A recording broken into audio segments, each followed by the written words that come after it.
Hi friends, ಎಲ್ಲರಿಗೂ ನಮಸ್ತೆ. ಮುದ್ದು ಸೊಸೆ ಮುಂದಿನ ಸಂಚಿಕೆಯಲ್ಲಿ ಏನಾಗುತ್ತೆ ನೋಡೋಣ ಬನ್ನಿ. ನೋಡೋದಕ್ಕೆ ಮುಂಚೆ ಯಾರು ವಿನೋದ ವೈಎಂ ಬ್ಲಾಗ್ಗೆ ಸಬ್ಸ್ಕ್ರೈಬ್ ಆಗಿಲ್ವೋ ಪ್ಲೀಸ್ ಸಬ್ಸ್ಕ್ರೈಬ್ ಆಗಿ, ಲೈಕ್ ಮಾಡಿ, ಶೇರ್ ಮಾಡಿ, ಕಮೆಂಟ್ ಮಾಡಿ, ಬೆಲ್ಲೈಕಾನ್ ಆಲ್ ಅಂತ ಒತ್ತಿ ಫ್ರೆಂಡ್ಸ್. ನಿನ್ನ ಮಾವ, ನಿನ್ನ ಗಂಡ, ಇಡೀ ಕುಟುಂಬವೇ ನಿನ್ನ ಪರೀಕ್ಷೆಗೆ ಕರ್ಕೊಂಡು ಹೋಗೇ ಹೋಯ್ತಾರೆ ಅಂತ ಹೇಳಿ ನಾಯಕರು ಏನು ಹೇಳ್ತೀರ ಗೌಡ್ರೆ ಅಂತಾರೆ. ಶಿವರಾಮೇಗೌಡರು ಎಲ್ರ ಮುಖನೂ ನೋಡ್ತಿರ್ತಾರೆ.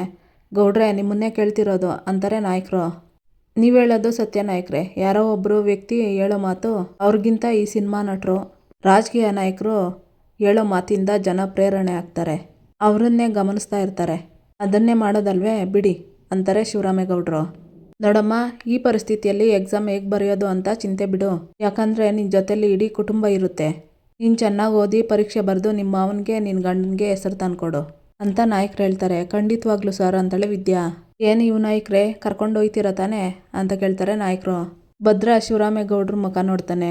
ಶಿವರಾಮೇಗೌಡರು ತಲೆ ಅಲ್ಲಾಡಿಸ್ತಾರೆ. ಕರ್ಕೊಂಡು ಹೋಯ್ತೀರಿ ಅಂತ ಅಪ್ಪಯ್ಯನೇ ಹೇಳಿದ್ಮೇಕೆ ನಂದು ಇನ್ನೇನು ಇದ್ದಾತು ನಾಯಕರೇ ಅಂತ ಭದ್ರ ಹೇಳ್ತಾನೆ. ಒಟ್ಟಿನಲ್ಲಿ ಎಲ್ಲ ಚೆನ್ನಾಗಾದರೆ ಸಾಕು ಗೌಡ್ರೆ ಅಂತ ನಾಯಕರು ಹೇಳ್ತಾರೆ. ಹೌದು ನಾಯಕರೇ, ನೀವು ನಮ್ಮ ಮೇಲೆ ಇಟ್ಟಿರೋ ವಿಶ್ವಾಸನ ಖಂಡಿತವಾಗ್ಲೂ ಉಳಿಸ್ಕೊತೀರಿ ಅಂತ ಶಿವರಾಮೇಗೌಡರು ಹೇಳ್ತಾರೆ. ಸರಿ ಕಣಮ್ಮ, ಪರೀಕ್ಷೆ ಜೊತೆಗೆ ನಿನ್ನ ಆರೋಗ್ಯದ ಕಡೆನೂ ಗಮನ ಕೊಡು ಅಂತ ನಾಯಕರು ಹೇಳ್ತಾರೆ. ಸರಿ sir, thank you so much ಅಂತೇಳಿ ವಿದ್ಯಾ. ಬರ್ಲಾ ಗೌಡ್ರೆ, ಬನ್ನಿ ನಾಯಕರೇ ಅಂತ ಅಲ್ಲಿಂದ ಎಲ್ಲರೂ ಹೊರಟೋಗ್ತಾರೆ. ಚಂಪಾ, ಹೆಂಗೋ ಎಕ್ಸಾಮ್ ಬರೆಯೋದಕ್ಕೆ ಒಂದು ದಾರಿ ಸಿಕ್ತು ಕಣೆ, ನಂಗೆ ಶಾನೆ ಖುಷಿ ಆತೈತೆ ಅಂತಾಳೆ ವಿದ್ಯಾ. ನಂಗೂ ಖುಷಿ ಆಯಿತು ವಿದ್ಯಕ್ಕ, ಅಂದ್ಕೊಂಡಂಗೆ ಎಲ್ಲ ಒಳ್ಳೇದಾಗ್ತದೆ ಅಂತ ಚಂಪಾ ಹೇಳ್ತಾಳೆ. ಇತ್ತ ಅವ್ರನ್ನ ಕಳಿಸ್ಕೊಟ್ಬಿಟ್ಟು ನಾಯಕರನ್ನ ಈಚೆ ನಿಂತ್ಕೊಂಡಿರ್ತಾರೆ ಎಲ್ರೂ. ಏನಣ್ಣ ನೀನು ಅವ್ರ ಮಾತಿಗೆಲ್ಲ ಹ್ಞೂ ಅಂದ್ಕೊಂಡು, ಘನತೆ ಏನೋ ಗೌರವ ಏನೋ, ಹೋಗಿ ಹೋಗಿ ಅವಳಿಗೆ ಪರೀಕ್ಷೆ ಬರೆಸ್ತೀನಿ ಅಂತ ಒಪ್ಕೊಬಿಟ್ಟಲ್ಲ. ಅವಯ್ಯ ಮಾತಾಡ್ತಿದ್ದು ಕೇಳ್ತಿದ್ರೆ ನನಗೆ ಪಿತ್ತ ನೆತ್ತಿಗೆ ಏರ್ತಿತ್ತು ಅಂತ ಸಾವಿತ್ರಿ ಹೇಳ್ತಾಳೆ. ಅಲ್ಲ ಬಾವ, ಅವಳ ಸಂಬಂಧನೇ ಬೇಡ ಅಂತ ಕೋರ್ಟಲ್ಲಿ ಕೇಸ್ ಹಾಕ್ಕೊಂಡು ಔಟ್ ಹೌಸಲ್ಲಿ ತಂದು ಮಡಗಿದ್ದೀವಿ. ಹಂಗಂತ ಪಕ್ಷದ ನಾಯಕರು ಹೇಳಿದ್ರು ಅಂತ ಅವಳ ಮುಂದೆ ತಲೆ ತಗ್ಸೋದು ನನಗೇನೋ ಇಷ್ಟ ಆಯ್ತಾ ಇಲ್ಲ ಅಂತ ಈಶ್ವರಿ ಹೇಳ್ತಾಳೆ. ಎಲ್ಲ ಕಡೆ ತಲೆ ಎತ್ಕೊಂಡು ನಿಂತ್ಕೊಬಿಟ್ರೆ ದೊಡ್ಡ ಮನುಷ್ಯ ಆಗೋಕ್ಕಿಲ್ಲ. ತಲೆ ಬಗ್ಸಿರೋದನ್ನು ಕಲ್ತಿರ್ಬೇಕು, ಅದನ್ನು ಸಂಸ್ಕಾರ ಅಂತಾರೆ. ನಾನು ಯಾಕೆ ಅವ್ರಿಗೆ ತಲೆ ಬಾಗ್ದೆ ಅಂದರೆ ಅವ್ರ ಸ್ಥಾನಕ್ಕೆ, ವ್ಯಕ್ತಿತ್ವಕ್ಕೆ ಕೊಡೋ ಗೌರವ. ಈ ರಾಜಕೀಯಕ್ಕೆ ನೀವ್ಯಾರೂ ತಲೆ ಹಾಕಕ್ಕೆ ಹೋಗ್ಬಿಡಿ. ಈ ವಿಚಾರದಲ್ಲಿ ಏನು ತೀರ್ಮಾನ ತಗೋಬೇಕು ಅಂತ ಆಗಲೇ ತೀರ್ಮಾನ ತಗೊಂಡಾಗದೆ. ನೀವೆಲ್ಲರೂ ನಿಮ್ಮ ಕೆಲಸ ಮಾಡ್ಕೊಂಡು ಹೋಗ್ಬಿಟ್ರೆ ಅಷ್ಟೇ ಸಾಕು ಅಂತ ಹೇಳಿ ಶಿವರಾಮೇಗೌಡರು ಅಲ್ಲಿಂದ ಹೊರಟೋಗ್ತಾರೆ. ಮೋಹನನು ಹಿಂದೆನೇ ಹೊರಟೋಗ್ತಾಳೆ. ಇತ್ತ ಈಶ್ವರಿ ಅವ್ರ ಗ್ಯಾಂಗನ್ನು ಹೊರಟೋಗ್ತೈತೆ. ಅಜ್ಜಮ್ಮ, ಎಲ್ಲ ಛತ್ರಿಗಳ ಮತ್ತೆ ನಿಮ್ಮ ಕಂತ್ರಿ ಬುದ್ಧಿನ ತೋರಿಸೋದಕ್ಕೆ ಶುರು ಹಚ್ಕೊಬಿಟ್ರಾ? ಅಯ್ಯ, ನೀವೇನು ತಿಪ್ಪರ್ಲಾಗ ಹಾಕಿದ್ರು ಇದನ್ನು ಮಾತ್ರ ಬದಲಾಯಿಸೋಕ್ಕೆ ಸಾಧ್ಯನೇ ಇಲ್ಲ. ನನಗೆ ರಾಜಕೀಯ ಗೊತ್ತಿಲ್ಲ, ಆದರೆ ಇದನ್ನೇ ದಾಳವಾಗಿ ಉಪಯೋಗಿಸ್ಕೊಂಡು ನನ್ನ ಮೊಮ್ಮಗನ್ನ ಹೆಂಗೆ ಒಂದು ಮಾಡ್ತೀನಿ ನೋಡ್ತಾ ಇರಿ ಅಂತ ಅಜ್ಜಮ್ಮ ಹೇಳ್ತಿರ್ತಾಳೆ. ಇತ್ತ ಭದ್ರ ಮನೆ ಒಳಗಡೆ ಬರ್ತಾನೆ. ಅವನ್ನ ನೋಡಿ ಬಿದ್ದು ಬಿದ್ದು ನಗ್ತಾ ಇರ್ತಾಳೆ ವಿದ್ಯಾ. ಭದ್ರ ವಿದ್ಯೆನ ನೋಡಿ, ಏಯ್ ನಿಂಗೆ ಹೇಳ್ತಾ ಇರೋದು, ಯಾಕೆ ಹಿಂಗೆ ನಗಾಡ್ತಾ ಇದೆಯಾ? ಸುಮ್ಮನೆ ನಗಾಡಿದ್ರೆ ನೋಡೀಗ ಅಂತ ಹೇಳಿ ಕೋಪ ಮಾಡ್ಕೊತಿರ್ತಾನೆ. ಮತ್ತೆ ನಗಿತಾ ಇರ್ತಾಳೆ ವಿದ್ಯಾ. ಏಯ್, ನಿನಗೆ ಹೇಳ್ತಾ ಇರೋದು ನಗಾಡಬೇಡ ಅಂತ, ತೆಪ್ಪ ಕುತ್ಕ ಅಂತ ಅಂದ್ಕೊಂಡು ಫೋನ್ ಎತ್ಕೊಂಡು ದಡ ದಡ ಅಂತ ಓಡ್ ಬಂದು ಮಂಚದ ಮೇಲೆ ಕುತ್ಕೊಂಡು, ನನಗನ್ನಿಸ್ತೈತೆ ಈ ಮಂಚದ್ದೇ ಯಾಕೋ ವಾಸ್ತು ಸರಿಯಿಲ್ಲ ಅಂತ, ಆದಷ್ಟು ಬೇಗ ಬದಲಾಯಿಸ್ಬೇಕು ಅಂತ ಹೇಳ್ಕೊಂತಿರ್ತಾನೆ. ಮತ್ತೆ ಎದ್ದೋಗೋದಕ್ಕಂತ ಹೋಗ್ತಾನೆ ಭದ್ರ. ಬಿದ್ದು ಬಿದ್ದು ನಗ್ತಾ ಇರ್ತಾಳೆ ಜೋರಾಗಿ ವಿದ್ಯಾ.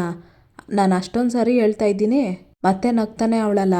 ನಗು ನಗು, ನನ್ನ ಟೈಮ್ ಬರ್ತೈತೆ ಆವಾಗ ತೋರಿಸ್ತೀನಿ ಅಂತ ಅಂದ್ಕೊಂಡು ಹೊರಟೋಗ್ತಾನೆ ಭದ್ರ. ಇತ್ತ ವಿದ್ಯಾ, ಅಪ್ಪ ದೇವ್ರೆ, ಎಕ್ಸಾಮ್ ಬರೆಯೋದಕ್ಕೆ ಹೋಗೋದಕ್ಕೆ ದಾರಿ ಕಾಣದೆ ಕುಂತಿದ್ದು ನನಗೆ ನಾಯಕರನ್ನು ಕಳಿಸಿ ದಾರಿ ತೋರಿಸ್ಬಿಟ್ಟೆ. ನಿನಗೂ ಹಾಗೆ ಬಂದಿದ್ದ ನಾಯಕರಿಗೆ ಥ್ಯಾಂಕ್ಸ್ ಅಂತ ಮನಸ್ಸಿನಲ್ಲಿ ಅಂದ್ಕೊಂಡು ವಿದ್ಯಾ ಓದ್ಕೊತಿರ್ತಾಳೆ.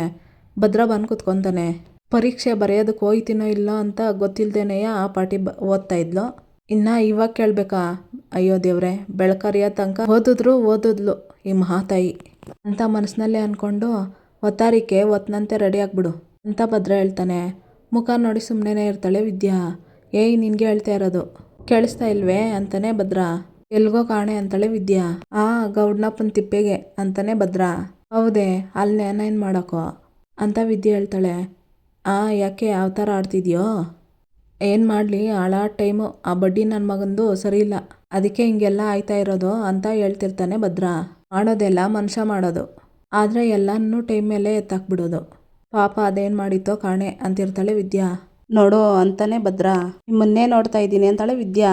ಥೂ ಕರ್ಮ ನಂದು ಅಂತ ತಲೆ ಚೆಚ್ಕೊಂಡು, ಹೋಗಿ ಹೋಗಿ ನಿಂತವ ಮಾತಾಡ್ತೀನಲ್ಲ, ಬುದ್ಧಿ ಇಲ್ಲ ನನಗೆ ಅಂತ ಇರ್ತಾನೆ ಭದ್ರ. ಕೊನೆಗೂ ಬುದ್ಧಿ ಇಲ್ಲ ಅಂತ ಒಪ್ಕೊಂಡ್ರಲ್ಲ ಅಂತಾಳೆ ವಿದ್ಯಾ. ಅಯ್ಯೋ, ನಿನ್ನ ಅನ್ಕೊಂಡಿದ್ದೆಲ್ಲ ಆಯ್ತೈತೆ ಅಂತ ಕೊಬ್ಬು ಮಾಡಬೇಡ, ಇದೊಂದು ಕಾಲು ಮುರಿದಾಕ್ಬಿಡ್ತೀನಿ ಅಂತಾನೆ ಭದ್ರ. ಓಹೋ, ಕಾಲು ಮುರಿತಾರಂತೆ, ಮುರೀರಿ ನೋಡೋಣ ಅಂತ ವಿದ್ಯೆ ಹೇಳ್ತಾಳೆ. ಆಹಾ, ಈ ದೌಲತ್ಗೇನು ಕಮ್ಮಿ ಇಲ್ಲ ನೋಡು. ನಿಂತವ ವಾದ ಮಾಡಕ್ಕೆ ನಂಗೆ ಟೈಮ್ ಇಲ್ಲ ಅಂತ ಭದ್ರ ಹೇಳ್ತಾನೆ. ನನಗೂ ಓದೋದು ಶಾನೆ ಐತೆ, ಅದೇನೋ ಅಂತ ಹೇಳಿ ಅಂತಾಳೆ ವಿದ್ಯಾ. ನೋಡು, ಅದೇನೋ ಪರೀಕ್ಷೆ ಬರೆದ್ಬಿಟ್ಟು ದಬ್ಬಾಕ್ಬೇಕು ಅಂತ ಇದೆಯಲ್ಲ, ಆ ಕರ್ಮ ನನ್ನ ಬೆನ್ನಿಗೆ ಬಿದ್ದದೆ, ಅದಕ್ಕೆ ಒತ್ನಂತೆ ಎದ್ದು ರೆಡಿ ಆಗ್ಬಿಡು ಅಂತಾನೆ ಭದ್ರ. ಓಹೋ ಸುಂದ್ರ, ಮೊದಲೇನೆ ಈ ಮಾತು ಹೇಳಿದಿದ್ರೆ ಇಷ್ಟೆಲ್ಲ ವಾದನೆ ಮಾಡ್ತಿರ್ಲಿಲ್ಲ ನಾನು ಅಂತ ವಿದ್ಯಾ ಹೇಳ್ತಾಳೆ. ಭದ್ರಂತವನೇ ಕೊಪ್ಪು ತೋರಿಸ್ತಾ ಇದೆಯಲ್ಲ ನೀನು, ನನ್ನ ಎದುರಾಕೊಂಡ್ರೆ ಏನಾಗ್ತೈತೆ ಅಂತ ಈಗ ತೋರಿಸ್ತೀನಿ ನಾನು ಅಂತ ಮನಸ್ಸಿನಲ್ಲೇ ಅನ್ಕೊತಿರ್ತಾನೆ ಭದ್ರ. ಓಹೋ ಏನೋ ಯೋಚನೆ ಮಾಡ್ತಿರಂಗದೆ ಅಂತಾಳೆ ವಿದ್ಯಾ. ಈಗ ನಾನೇ ಹೇಳ್ತಾ ಇವ್ನಿ ತಾನೆ, ಒತ್ತರಿಕೆ ಬೇಗ ಎದ್ದೊಳ್ಬೇಕು, ಲೈಟ್ ಆಫ್ ಮಾಡಿ ಮಲ್ಕೋ ಅಂತ ಹೇಳ್ತಾನೆ ಭದ್ರ. ಕತ್ಲೆಯಲ್ಲಿ ನಾನು ಓದ್ಕೊಳ್ಳೋದು ಹೆಂಗೋ ಅಂತಾಳೆ ವಿದ್ಯಾ. ನೀನು ಓದ್ಕೋಬೇಕು ಅಂತ ಲೈಟ್ ಆನ್ ಮಾಡಿದ್ರೆ, ನಾನು ಲೈಟ್ ಇದ್ರೆ ನಿದ್ದೆ ಬರೋಕ್ಕಿಲ್ಲ ಅಂತ ಭದ್ರ ಹೇಳ್ತಾನೆ. ಕಣ್ಣು ಮುಚ್ಕೊಂಡ್ರೆ ಸಾಕು, ಕತ್ಲೆ ಆಗೋತ್ತದೆ, ಸುಮ್ಮನೆ ಮಲ್ಕೊಳ್ರಿ ನೀವು ಅಂತಾಳೆ ವಿದ್ಯಾ. ನೀನು ಇಷ್ಟೊಂದು ತನಕ ಓದಿರೋದೇ ಸಾಕು, ಓದಿರೋದನ್ನೆಲ್ಲ ಮನಸ್ಸಿನಲ್ಲಿ ಮೆಲ್ಕಾಕೊಂಡು ಮಲ್ಕೋ, ನನ್ಗೆ ಲೈಟ್ ಇದ್ರೆ ಕಣ್ಣು ಚುಚ್ಚುತ್ತೈತೆ ಅಂತೇಳಿ ಲೈಟ್ ಆಫ್ ಮಾಡಿ ಮಲ್ಕೊಂತಾನೆ ಭದ್ರ. ನಿಮಗೆ ಕಣ್ಣು ಚುಚ್ಚುತ್ತಾ ಇರೋದು ಲೈಟ್ನ ನೋಡಿ ಅಲ್ಲ, ನಾನು ಓದ್ತಾ ಇರೋದನ್ನ ನೋಡಿ.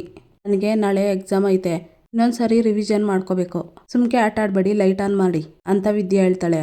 ನೋಡು, ಹೆಂಗೆ ಪರೀಕ್ಷೆಗೆ ಓದೋದು ಮುಖ್ಯನೋ ಅಷ್ಟೇ ನಿದ್ದೆ ಮಾಡೋದು ಮುಖ್ಯನೇಯ, ಆನ್ ಮಾಡೋಕ್ಕಿಲ್ಲ ಅಂತಾನೆ ಭದ್ರ. ಹೌದಾ ಹಂಗಾರೆ ನೀವು ಓದಕ್ಕೆ ಬಿಡೋಕ್ಕಿಲ್ಲ ಅನ್ನಂಗಾಯ್ತು ಅಂತ ವಿದ್ಯಾ ಹೇಳ್ತಾಳೆ. ಹಂಗೆ ಅನ್ಕೋತಾಯಿ, ಯಾಕೆ ಏನು ಅಂಗುರಸ್ತಾ ಇದೆಯಾ? ನೋಡು, ನನಗೆ ಇಂಗ್ಲೀಷ್ ಬರೋಕ್ಕಿಲ್ಲ ಅಂದರೂ ಒಂದು ಮಾತು ಹೇಳ್ತೀನಿ ಕೇಳು, ನೀನೇನು ಅಂದ್ಕೊಂಡ್ರು ಐ ಡೋಂಟ್ ಕೇರು, ಶುಭ ಅಲ್ಲ ಅಶುಭ ರಾತ್ರಿ ಅಂತ ಅಂದ್ಬಿಟ್ಟು ಮಲ್ಕೊತಾನೆ ಭದ್ರ. ನೀವು ಹಿಂಗೆ ಆಡಿದ್ರೆ ನನಗಿನ್ನೂ ಛಲದಿಂದ ಓದಬೇಕು ಅನಿಸ್ತೈತೆ, ನೀವು ಲೈಟ್ ಆಫ್ ಮಾಡಿಬಿಟ್ರೆ ನನಗೆ ಓದೋಕ್ಕೆ ಆಗೋಕ್ಕಿಲ್ಲ ಅಂತ ಅನ್ಕೊಬಿಟ್ಟಿದ್ದೀರಾ ನೀವು. ನಾನೇನು ಲೈಟ್ನೇ ನಂಬ್ಕೊಂಡು ಕೂತಿಲ್ಲ, ಏನು ಮಾಡಬೇಕೋ ಅದನ್ನು ಮಾಡ್ತೀನಿ ನಾನು ಅಂತಾಳೆ ವಿದ್ಯಾ. ಆಯಿತು, ಅದೇನು ಮಾಡ್ಕೊತೀಯೋ ಮಾಡ್ಕ ಅಂತಾನೆ ಭದ್ರ. ವಿದ್ಯಾ ಕ್ಯಾಂಡ್ಲು ಬೆಂಕಿ ಪಟ್ನೆ ಎತ್ತಿ ಕ್ಯಾಂಡ್ಲು ಅಣಿಸ್ತಾಳೆ. ಇತ್ತ ಓದ್ಕೊತಾ ಇರ್ತಾಳೆ ವಿದ್ಯಾ. ಕಣ್ಬಿಟ್ಟು ನೋಡ್ಬಿಟ್ಟು, ಓಹೋ ದೀಪ ಹಚ್ಬಿಟ್ರೆ ಈ ಭದ್ರ ಶರಣಾಗ್ಬಿಡ್ತಾನೆ ಅಂತ ಅಂದ್ಕೊಂಡಿದೀಯಾ? ನಿನ್ನಾಟನ ನನ್ನಾಟನ ನೋಡೇ ಬಿಡೋಣ. ಮಲ್ಕೊಂಡು ಗೊರಕೆ ಹಾಕ್ತಾನೆ, ಗೊರಕೆ ಹಾಕೋ ರೀತಿ ಡ್ರಾಮಾ ಮಾಡ್ತಿರ್ತಾನೆ ಭದ್ರ. ಭದ್ರನ ಗೊರಕೆ ಸೌಂಡ್ ಕೇಳಿ, ಓಹೋ ನಾನು ಓದ್ಕೋಬಾರ್ದು ಅಂತ ಹೇಳಿ ಹಿಂಗೆಲ್ಲ ಆಡ್ತಾ ಇದ್ದೀರಲ್ವೇ, ನೀವು ಸೇರಾದರೆ ನಾನು ಸೇರು ಅಂತ ವಿದ್ಯಾ ಮನಸ್ಸಿನಲ್ಲಿ ಅಂದ್ಕೊಂಡು ಜೋರಾಗಿ ಓದ್ತಾಳೆ. ಭದ್ರ ಎದ್ದು ಕೂತ್ಕೊಂಡು ನಿದ್ದೆ ಬರ್ದೆ, ಏಯ್ ಮನಸ್ಸಿನಲ್ಲಿ ಓದ್ಕೋ, ಇಲ್ಲಾಂದರೆ ಅದೇ ಈಗ ಅಂತ ಭದ್ರ ಹೇಳ್ತಾನೆ. ಬಾಯ್ ಬಿಟ್ಟು ಜೋರಾಗಿ ಓದಿದ್ರೇನೆಯ ತಲೆಗೆ ವಿದ್ಯೆ ಹತ್ತೋದು ಅಂತವ ನಮ್ಮ ಬಯಾಲಜಿ ಟೀಚರ್ ಹೇಳವ್ರೆ ಅಂತ ವಿದ್ಯೆ ಹೇಳ್ತಾಳೆ. ಯಾರ್ಯಾರೋ ಏನೇನೋ ಹೇಳ್ತಾರೆ, ಅವ್ರಿಗೆ ತಲೆ ಕೆಟ್ಟದೆ ಅಷ್ಟೇಯ ಅಂತ ಭದ್ರ ಹೇಳ್ತಾನೆ. ಸರ್ನ ಮೇಡಮ್ನ ಹಂಗೆಲ್ಲ ಹಗುರವಾಗಿ ಮಾತಾಡಬೇಡಿ ಅಂತ ವಿದ್ಯೆ ಹೇಳ್ತಾಳೆ.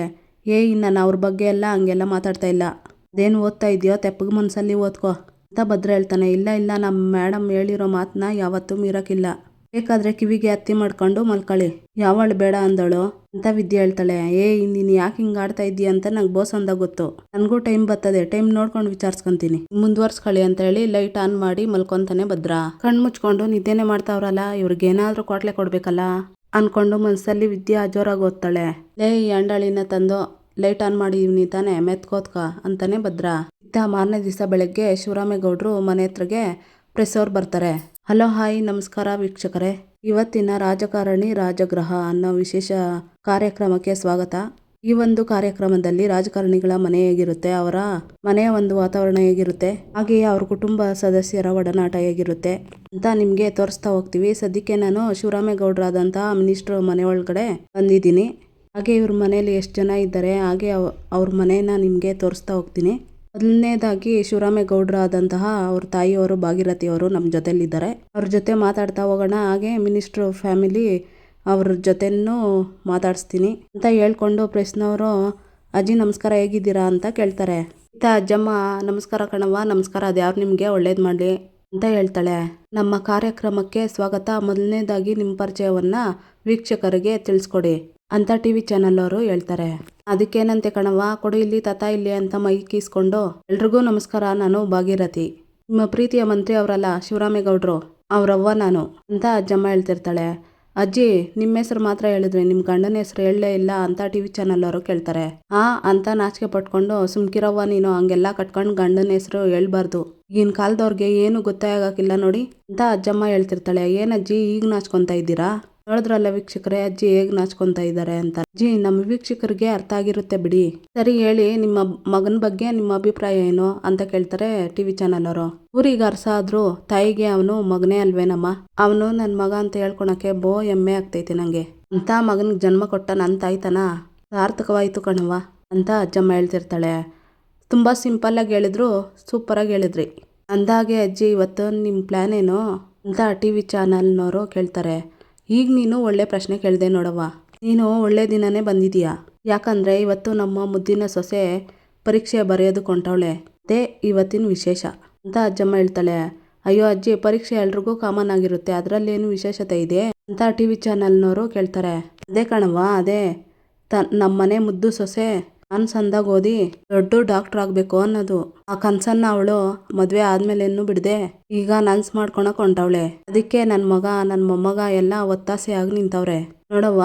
ಮದುವೆ ಆದ್ಮೇಕೂ ಎಷ್ಟೇ ಅಡೆತಡೆಗಳು ಬಂದ್ರು ಅದನ್ನ ಎದುರಿಸಿ ತನ್ನ ಕನ್ಸನ್ನ ನನ್ಸ್ ಮಾಡ್ಕೊಂಡ್ಲೇಬೇಕು ಅಂತ ಹೊಂಟಿರೋ ನಮ್ಮ ಮುದ್ದು ಸೊಸೆಗೆ ನಾವೆಲ್ಲರೂ ಇವತ್ತು ಬೆಂಬಲವಾಗಿ ಹೊಂಟು ನಿಂತಿದ್ದೀವಿ ಪರೀಕ್ಷೆ ಬರ್ಸೋದಕ್ಕಂತ. ಇದೇ ವಿಶೇಷ ಅಂತಾಳೆ ಅಜ್ಜಮ್ಮ. ಹ್ಞೂ ಅಜ್ಜಿ, ಈ ಮನೆ ಸೊಸೆ ಮದುವೆ ಆದ್ಮೇಲೇನು ಓದ್ತಾ ಇರೋದು ವಿಶೇಷನೇ. ಆದರೆ ನೀವೆಲ್ಲರೂ LKG ಮಕ್ಕಳನ್ನ ಕರ್ಕೊಂಡು ಹೋದಂಗೆ ಹೋಗ್ತಾ ಇದ್ದೀರಲ್ಲ, ಯಾಕೆ ಅಂತ ಕೇಳ್ಬೋದಾ ಅಂತ ಟಿ ವಿ ಚಾನಲ್ನವರು ಕೇಳ್ತಾರೆ. ಯಾಕೆ ಅಂದರೆ ಕಾಲು ಜಾರು ಬಿದ್ದು ಕಾಲು ನೋವು ಮಾಡ್ಕೊಂಡವಳೆ. ಅವಳು ಹೆಜ್ಜೆ ಊರೋದು ಬೇಡ, ಹುಷಾರಾಗಿ ನೋಡ್ಕೊಳ್ಳಿ ಅಂತ ಡಾಕ್ಟ್ರ್ ಹೇಳವ್ರೆ. ಹಂಗಾಗಿ ನಾವೆಲ್ಲ ಇವತ್ತು ಅವಳನ್ನ ಪರೀಕ್ಷೆ ಬರ್ಸೋದಕ್ಕೆ ಕರ್ಕೊಂಡು ಹೋಗ್ತಾ ಇದ್ದೀವಿ ಅಂತ ಅಜ್ಜಮ್ಮ ಹೇಳ್ತಾಳೆ. ವಾವ್, ಇಂಟ್ರೆಸ್ಟಿಂಗ್ ಅಜ್ಜಿ. ಆದರೆ ಮನೆಯವ್ರು ಎಲ್ಲರೂ ಹೋಗ್ಬೇಕಾ ಅಂತಾರೆ ಟಿ ವಿ ಚಾನಲ್ನವರು. ಈಗ ಅವಳು ಎದುರಿಸ್ತಾ ಇರೋದು ಬರೀ ಒಂದು ಪರೀಕ್ಷೆ ಅಲ್ಲವ, 2 ಪರೀಕ್ಷೆ. ಒಂದು ನೋವಿನ ಪರೀಕ್ಷೆ, ಇನ್ನೊಂದು ಓದಿನ ಪರೀಕ್ಷೆ. ಎರಡನ್ನೂ ಅವಳು ಗೆಲ್ಲಬೇಕು ಅಂದರೆ ನಮ್ಮ ಕುಟುಂಬ ಅವಳ ಜೊತೆಗೆ ನಿಂತ್ಕೋಬೇಕು. ಆವಾಗಲೇ ಅವಳಿಗೆ ತನ್ನ ನೋವನ್ನು ಮರೆತು ಧೈರ್ಯದಿಂದ ಪರೀಕ್ಷೆ ಬರೆಯೋದಕ್ಕಾಗೋದು ಅಂತ ಅಜ್ಜಮ್ಮ ಹೇಳ್ತಾಳೆ. ಅಜ್ಜಿ, ಇಷ್ಟೊಂದು ದೊಡ್ಡ ವಿಷಯನ ಎಷ್ಟು ಸಿಂಪಲ್ಲಾಗಿ ಹೇಳಿದ್ರಿ. ಎಲ್ಲರ ಮನೆಯಲ್ಲೂ ನಿಮ್ಮ ಥರನೇ ಸಪೋರ್ಟ್ ಮಾಡೋರು ಸಿಕ್ಬಿಟ್ರೆ ನಮ್ಮ ಹೆಣ್ಮಕ್ಳು ಸಾಧನೆ ಮಾಡೋದ್ರಲ್ಲಿ 2 ಮಾತಿಲ್ಲ ಬಿಡಿ ಅಂತ ಟಿ ವಿ ಚಾನಲ್ನವರು ಹೇಳ್ತಿರ್ತಾರೆ. ಹೌದು ಕಣವ ದಿಟ, ಹೆಣ್ಮಕ್ಳು ಓದಬೇಕು, ಆಗ್ಲೇ ದೇಶ ಉದ್ಧಾರ ಆಗೋದು ಅನ್ನೋದು ಅಂತ ನನ್ನ ಮಗ ಯಾವಾಗಲೂ ಹೇಳ್ತಾನೆ ಇರ್ತಾನೆ ಅಂತ ಅಜ್ಜಮ್ಮ ಹೇಳ್ತಾಳೆ. ಸೂಪರ್ ಅಜ್ಜಿ, ಹಾಗಿದ್ರೆ ನಿಮ್ಮ ಮನೆಯವ್ರನ್ನ ನಮಗೆ ಪರಿಚಯ ಮಾಡ್ಕೊಡ್ತೀರಾ ಅಂತ ಕೇಳ್ತಾರೆ ಟಿ ವಿ ಚಾನಲ್ ಅವರು. ಅದಕ್ಕೇನಂತೆ ಕಣವ್ವ, ಮಾಡ್ಕೊಡ್ತೀನಿ ಬಿಡು ಅಂತ ಹೇಳಿ ನಾಡಿನ ಸಮಸ್ತ ಜನತೆಗೆ ಭಾಗೀರಥಿ ಮಾಡುವ ನಮಸ್ಕಾರಗಳು. ನಿಮ್ಮ ಪ್ರೀತಿಯ ಮಂತ್ರಿ ಅವರಲ್ಲ ಶಿವರಾಮೇಗೌಡರು, ರವ್ವ ನಾನೇ ಭಾಗೀರಥಿ ಕೆಂಪೇಗೌಡರು ಎಂಡ್ರು. ಏನಂತ ತಿಳ್ಕೊಂಡಿದ್ದೀರಾ? ಈಗ ನಮ್ಮ ಮನೆಯವರೆಲ್ಲರೂ ಪರಿಚಯವನ್ನು ಗುರುತು ಮಾಡ್ಕೊಡ್ತೀನಿ, ಬನ್ನಿ ಅಂತೇಳಿ, ಬನ್ನಿ ಪರಿಚಯ ಮಾಡ್ಕೊಡ್ತೀನಿ ಅಂತೇಳಿ ಶಿವರಾಮೇಗೌಡ್ರ ಮುಂದೆ ಮೈಕಿಟ್ಕೊಂಡು, ನೋಡಿ ಜನಗಳೇ, ನಿಮ್ಮೆಲ್ಲರ ನೆಚ್ಚಿನ ಮಂತ್ರಿ ನನ್ನ ಹಿರಿ ಮಗ ಶಿವರಾಮೇಗೌಡರು ಅಂತ ಹೇಳಿ ಶಿವರಾಮೇಗೌಡ್ರೆ, ಜನರ ಪರವಾಗಿ ಈ ಕಾರ್ಯಕ್ರಮಕ್ಕೆ ನಿಮಗೆ ಸುಸ್ವಾಗತ ಅಂತ ಅಜ್ಜಮ್ಮ ಹೇಳ್ತಾಳೆ. ಏನವ್ವ ಇದೆಲ್ಲ ಅಂತಾರೆ ಶಿವರಾಮೇಗೌಡರು. ಲವ್, ಈಗ ಈ ಕಾರ್ಯಕ್ರಮನ ನಾನು ನಡ್ಸ್ಕೊಡ್ತಾ ಇದ್ದೀನಿ, ನಿಮ್ಗೆ ನೀನು ಜನರಿಗೆ ಕೈ ಮುಗಿ ಈಗ ನೀನು ಅಂತ ಅಜ್ಜಮ್ಮ ಹೇಳ್ತಾಳೆ. ಸರಿ ಅಂದ್ಕೊಂಡು ಎಲ್ಲ ವೀಕ್ಷಕರಿಗೂ ನನ್ನ ನಮಸ್ಕಾರಗಳು ಅಂತ ಶಿವರಾಮೇಗೌಡರು ಹೇಳ್ತಾರೆ. ಇವನು ನನ್ನ 2ನೇ ಮಗ ಗೋವಿಂದೇಗೌಡ. ಈ ರಾಮನ್ಗೆ ಲಕ್ಷ್ಮಣ ಹೆಂಗೋ ಈ ಶಿವರಾಮೇಗೌಡನಿಗೆ ಇವನು ಹಂಗೆ ಅಂತ ಅಜ್ಜಮ್ಮ ಹೇಳ್ತಾಳೆ. ನಮಸ್ತೆ ಅಂತ ಹೇಳ್ತಿರ್ತಾರೆ ಗೋವಿಂದೇಗೌಡರು. ಮತ್ತೆ ಇಲ್ಲಿ ನಿಂತವಳಲ್ಲ, ಇವಳು ಈ ಮನೆಗೆ ಹಿರಿ ಸೊಸೆ ಮೋಹನ ಅಂತ. ನಿಮ್ಮ ಮಂತ್ರಿಗಳಿಗೆ ಏನೋ ಹೋಮ್ ಮಿನಿಸ್ಟ್ರು ಅಂತ ಹೇಳ್ತಿರಲ್ಲ, ಹಂಗೆ ಇವಳು ಈ ಮನೆ ಮಹಾಲಕ್ಷ್ಮಿ. ಎಲ್ಲಾ ಜವಾಬ್ದಾರಿನ ತನ್ನ ಹೆಗಲಿಗೆ ಏರಿಸ್ಕೊಂಡು ಎಲ್ರನ್ನೂ ತನ್ನ ಮಕ್ಕಳಂತೆ ನೋಡ್ಕೊತಾ ಇರೋ ಮಹಾತಾಯಿ ಸಹನಾಮೂರ್ತಿ. ಇಂಥ ಮಹಾತಾಯಿಯನ್ನ ಈ ಕಾರ್ಯಕ್ರಮಕ್ಕೆ ಸ್ವಾಗತ ಮಾಡಿಸೋದಕ್ಕೆ ನನ್ಗೆ ಶಾನೆ ಹೆಮ್ಮೆ ಅನಿಸ್ತೈತೆ. ಕಾರ್ಯಕ್ರಮಕ್ಕೆ ಸ್ವಾಗತ ಮೋಹನ ಅವರೇ ಅಂತ ಅಜ್ಜಮ್ಮ ಹೇಳ್ತಾಳೆ. ನಮಸ್ತೆ ಮಾಡ್ತಾಳೆ ಮೋಹನ. ಇಲ್ಲವ್ರಲ್ಲ, ಇವರು ಈ ಅಟ್ಟಿಗೆ 2ನೇ ಸೊಸೆ. ಮತ್ತೆ ಇಲ್ಲಿ ನಿಂತವಳಲ್ಲ, ಇವಳ ಮಗಳು ಚಿತ್ರ ಅಂತ ಹೇಳಿ ಮುಂದೆ ಬನ್ನಿ ಅಂತ ಕರ್ಕೊಂಡು ಹೋಗ್ತಾಳೆ ಸಾವಿತ್ರಿ ಹತ್ರ. ಇಲ್ಲ ಅವಳಲ್ಲ, ಇವಳು ನನ್ನ ಮಗಳು, ಇವಳು ಅವಳ ಮಗಳು ಅಂತ ಹೇಳಿ ಅಷ್ಟೇ ಅಂತ ಹೇಳಿ ಮುಂದಕ್ಕೆ ಕರ್ಕೊಂಡು ಹೋಗ್ತಾಳೆ ಅಜ್ಜಮ್ಮ. ಇಲ್ಲಿಗೆ ಈ ಸಂಚಿಕೆ ಮುಕ್ತಾಯ ಆಗುತ್ತೆ. ಇನ್ನು ಯಾರು ವಿನೋದ ವೈಎಂ ಬ್ಲಾಗ್ಗೆ ಸಬ್ಸ್ಕ್ರೈಬ್ ಆಗಿಲ್ವೋ ಪ್ಲೀಸ್ ಸಬ್ಸ್ಕ್ರೈಬ್ ಆಗಿ, ಲೈಕ್ ಮಾಡಿ, ಶೇರ್ ಮಾಡಿ, ಕಮೆಂಟ್ ಮಾಡಿ, ಬೆಲ್ಲೈಕಾನ್ ಆಲ್ ಅಂತ ಒತ್ತಿ ಫ್ರೆಂಡ್ಸ್. ಈ ವಿಡಿಯೋ ನೋಡಿದ್ದಕ್ಕಾಗಿ ಎಲ್ಲರಿಗೂ ಧನ್ಯವಾದಗಳು.